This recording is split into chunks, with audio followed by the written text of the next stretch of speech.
최근 백신 사각지대에 놓인 영유아 시설에서 집단 감염이 확산하고 있습니다. 접종하지 않은 교사나 가족들을 통해서 옮는 경우가 대부분입니다. 또 직장발 감염도 계속되면서 코로나19 확산세는 수도권 곳곳에서 이어지고 있습니다. 현장에 취재기자 나가 있습니다. 김혜린 기자. 네, 경기 수원시 유아보육시설 앞에 나와 있습니다. 네, 그곳 집단 감염 상황부터 먼저 전해주시죠.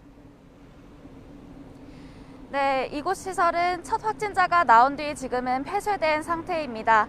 아이들이 등원할 시간이지만 등원하는 아이들의 모습은 거의 찾아볼 수 없었는데요. 접촉자들이 격리된 상태이기 때문입니다. 이곳에서 첫 확진자가 나온 건 지난달 27일입니다. 일주일 만에 누적 확진자는 32명에 달합니다. 해당 시설은 4살에서 6살 사이 아이들을 대상으로 한 보육시설로 교육부 인가 유치원이 아닌 학원처럼 운영되던 곳으로 확인됐는데요. 양성 판정을 받은 교직원 3명 모두 필수 접종 대상이 아닌 터라 백신 사각지대에 놓여 있었다는 우려가 나옵니다. 교직원과 원생을 포함해 모두 170여 명이 이용하는 규모 있는 시설인 만큼 추가 감염이 우려되는 상황입니다. 방역당국은 현재 해당 시설을 대상으로 역학조사를 진행하고 있습니다. 성남에 있는 영유아 어학원에서도 감염이 번졌습니다. 지난달 27일 교사 1명이 발열, 기침 등의 증상을 보인 뒤 양성 판정을 받은 겁니다. 일주일 만에 교사 4명을 포함해 모두 21명이 감염됐는데요. 교사 4명은 백신을 맞지 않은 상태였던 것으로 확인됐습니다.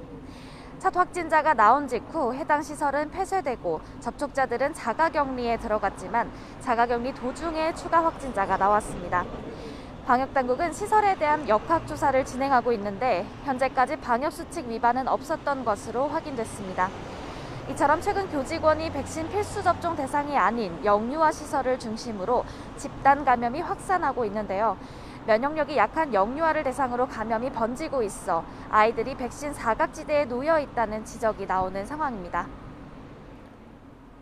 네, 이 밖에도 수도권 곳곳에서 집단 감염이 끊이질 않고 있죠. 네, 특히 직장발 집단 감염이 두드러집니다. 구로구 직장에서는 지난달 28일 종사자 1명이 첫 확진 판정을 받은 뒤 지금까지 17명이 감염됐습니다. 식사를 함께 하고 휴게실을 함께 이용하면서 감염이 확산한 것으로 보입니다. 이 밖에도 구로구 공사 현장발 누적 확진자는 34명에 달하고요. 경기 화성시 방역물품 제조업 관련 누적 확진자는 25명, 고양시 모델하우스 관련 확진자는 모두 20명입니다. 학원, 요양시설 등을 중심으로 한 집단 감염도 끊이질 않습니다. 서울 강남구 학원에서는 지난달 28일 수강생 1명이 첫 양성 판정을 받은 뒤 지금까지 19명이 감염됐습니다. 해당 학원은 노래와 춤을 가르치는 곳으로 자연 환기가 어렵고 마스크 착용과 거리 두기가 미흡했던 것으로 조사됐습니다. 경기 화성시 정신요양시설에서도 추가 확진자가 계속해서 나왔는데요. 입소자 55명, 종사자 4명 등 모두 60명이 확진 판정을 받았습니다. 지금까지 경기 수원시 유아보육시설 앞에서 YTN 김혜린입니다.